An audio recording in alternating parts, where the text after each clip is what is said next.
I knew the numbers of people who start writing a novel and the people who write the end are like staggeringly low. For every 100 people who think, oh great, I had an idea, I will write a novel, about 3% would complete. 1,000 people have a great idea, they are convinced, they are committed, they are going to write a novel. How many people get to the 10,000 words mark? 500. Out of 1,000, 500. That's about 50%. They hit the first wall and they realize that writing is work. It's not just fun. It's not just about inspiration. It's not just about the idea. And they give up. So 50% are out of the race. Then, out of the initial 1,000, 100 people get to the messy middle.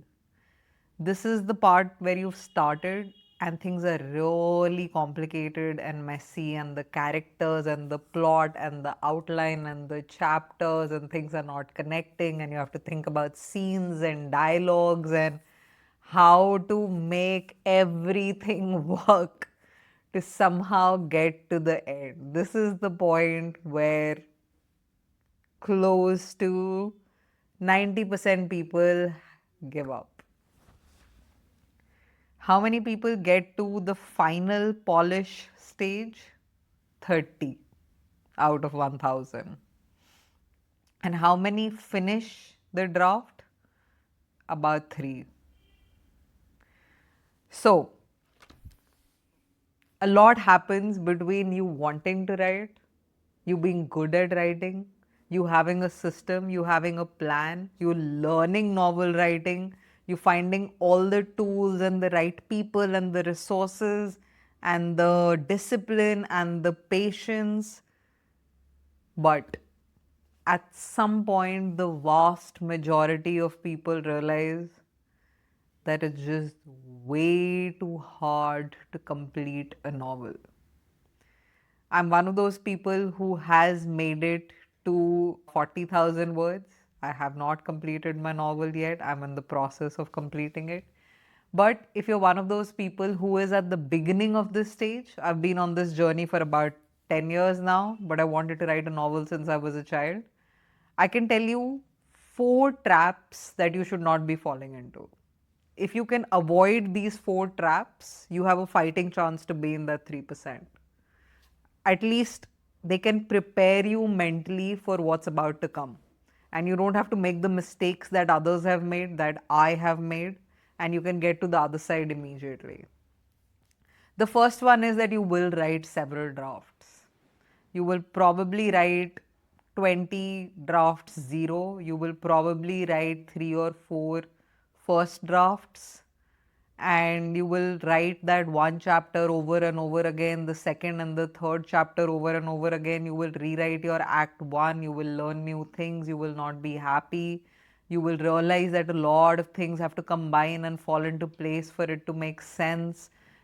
You will realize that writing is like being an architect and an interior designer both at the same time, and also being a contractor who's trying to make sure that the electricity and the plumbing and everything is following, everything is working, and it won't be fun.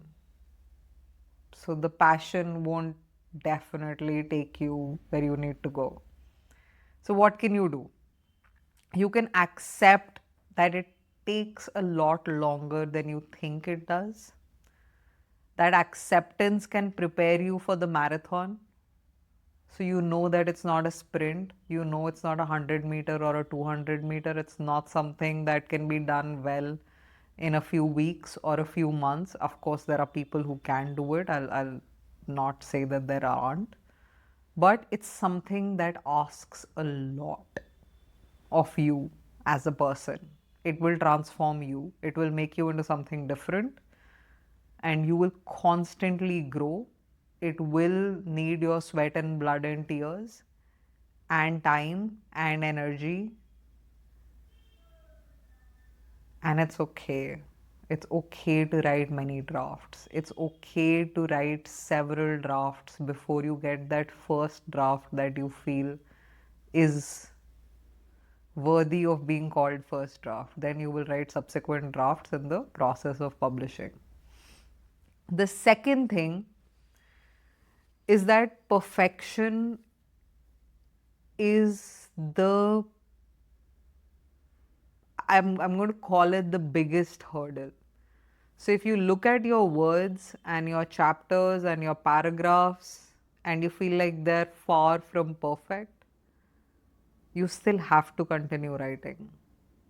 You have to continue editing, and you have to know that there is nothing like a perfect sentence or a perfect paragraph or a perfect chapter. You might not be able to make it perfect, but you can make it emotionally and intellectually honest.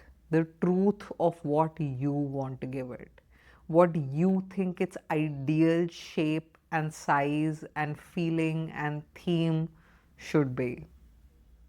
Because you know the soul of your novel, you know its name, you know who it's dedicated to, you know what it feels like, you know the feeling it gives another person, and you know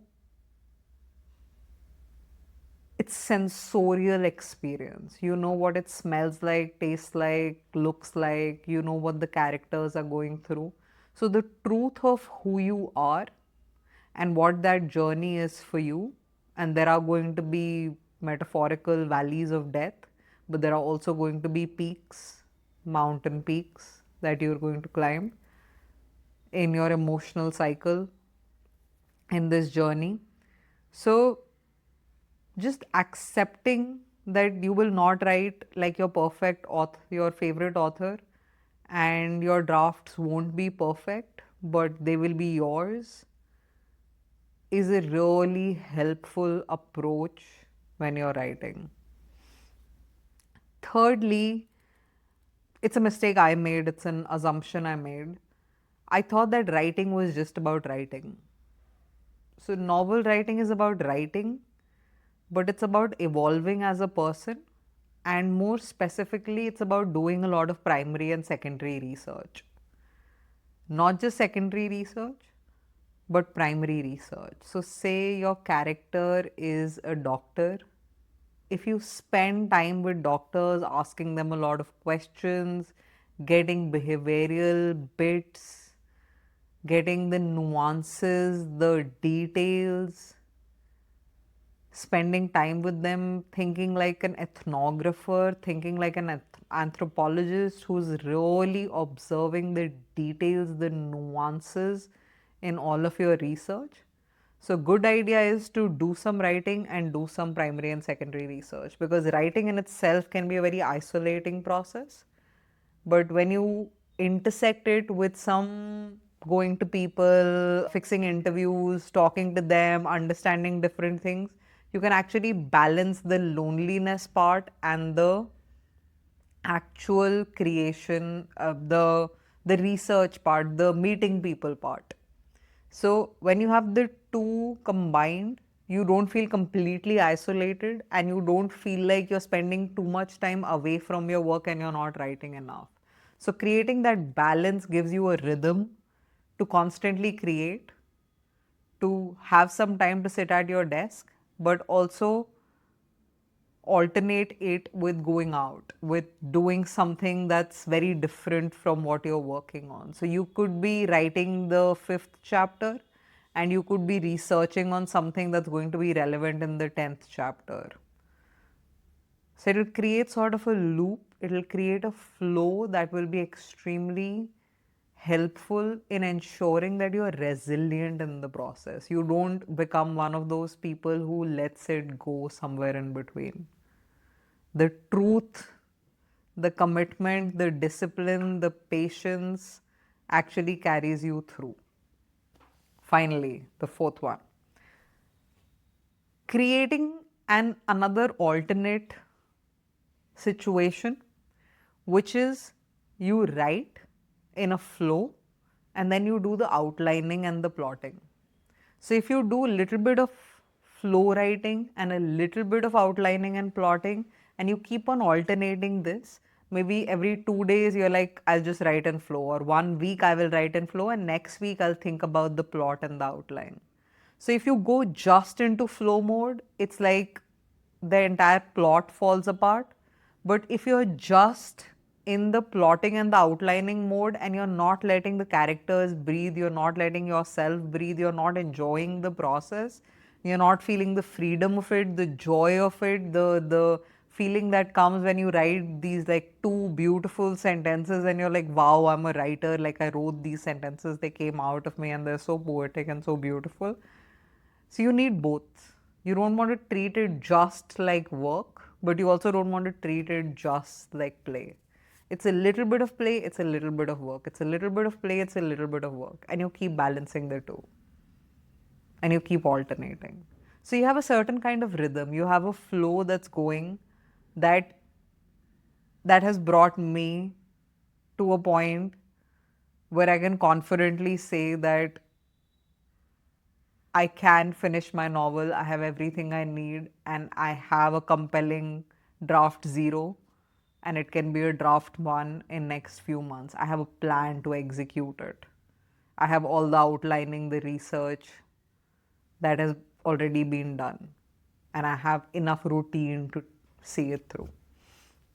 If you are at the beginning of this journey and you're looking for coaching to get over these little blocks and hindrances that get you from the person who has an idea to someone who starts executing that idea and develops a process that takes them to a point where they have a 0 draft, where they have characters, where they have outlines, where they have a plot, where they have a name, where they're developing, where you are developing your own style as a writer, you can click on the link below and we can get on a call and we could do the 40-day journey to be confident in writing that first draft. See you in the next video. Thank you.